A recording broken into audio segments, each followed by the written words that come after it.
that the gun you carry makes a big statement about who you are.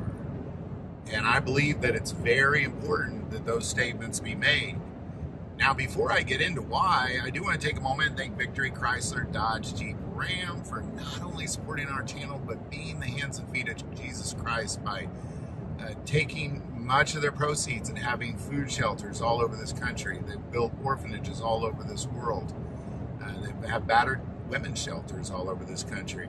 So I recommend check out the link below, check out their Giving Hope Fund, because if they have a ministry in your hometown, and chances are they do, then I recommend you buy a car or truck from them. They can ship it to you because their proceeds are going to go to that ministry in your hometown versus the dealer in your hometown. The proceeds are going to go into his pocket. So that link is below.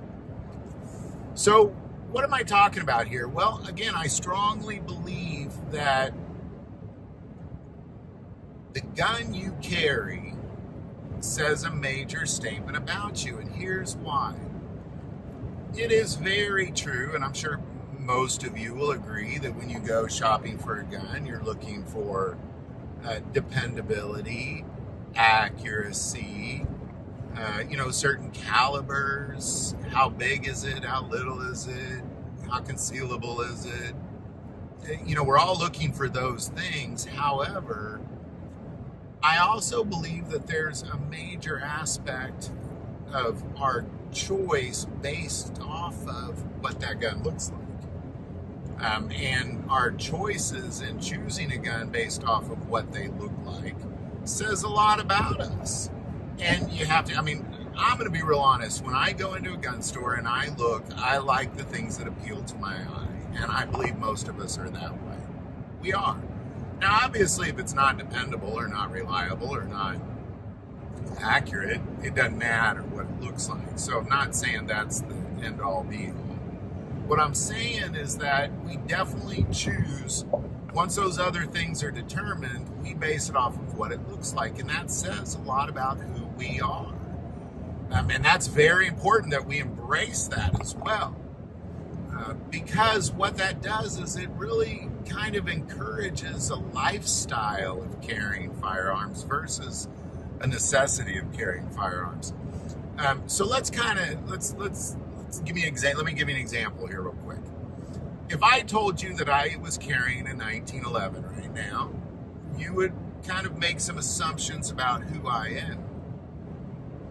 Now, if I told you I was carrying a 1911, but it was an old World War II style Colt, again, there's some assumptions made. If I told you it was pink and shiny, there's some assumptions made. If I told you that it was a $7,000 1911, there's totally different assumptions made. And all those revolve around this idea of who I am. If I'm carrying a World War II 1911, then that, I'm probably kind of a rugged, looking at his history, what works, what is nostalgic, collector type of thing. If it's pink and shiny, I definitely am looking for some flair or something to accessorize, but whatever. If I'm carrying a $7,000 to a $10,000 1911, clearly I care about accuracy, and I'm kind of one of those people that's like, oh, you got to have the most expensive things at times, especially when it comes to guns. Whereas if I say I'm carrying a snub-nosed revolver, that makes a totally different statement. And I think this is important because if I could afford it, I would have the types of firearms, like for example, if I was going out to a nice dinner with my wife, I would have a polished 1911 with an ivory grip to go along with that nice dinner. If I was going out into the wilderness, I'd probably have a revolver, and the caliber would be based off of where in this world I was. I'd mix it up as much as I could, because it says something about who you are, and we need to embrace that. We really need to be the types of people that embrace it. Embrace the fact that guns make a statement about who you are. Embrace it. If you carry a 50 caliber Desert Eagle, you know, that's going to make a whole different statement than if you carry a Smith & Wesson Bodyguard 380, which is, you know, what I often carry, which makes a statement. You know, right now I'm carrying an old Swiss AT-84S with wooden grips. You know, I think it's something that we have to embrace as gun carriers, is that, you know, we buy a gun for self-defense, and everybody went out and bought their first gun at some point. You went out and said, I'm going to get a revolver, I'm going to get a 1911, or I'm going to get a Beretta, or you made a statement about what kind of gun you made.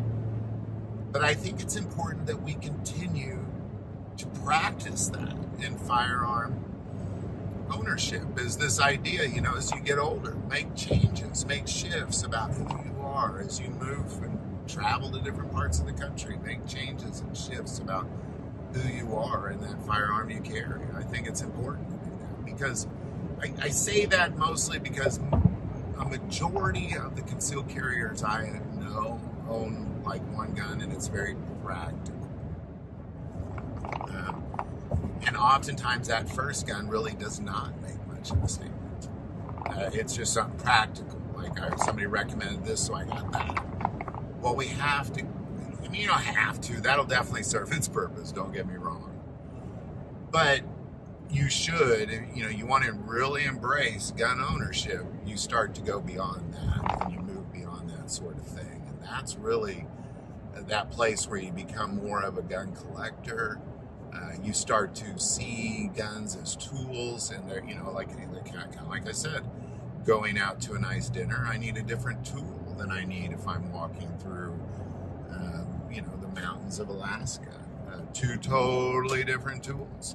Can you use the same tool for both things? Of course you can. But to really get into gun ownership, you got to go beyond that. So that's what this video is about, is begin to embrace the statements that guns make about you. I do want to take a moment and say that most people that watch this channel, they're not subscribers to the channel. Take a moment, hit that subscribe button. It greatly increases the algorithm and our ability to get these messages out. That link is below. But the most important part of this channel is we take prayer requests, so never hesitate to send that in.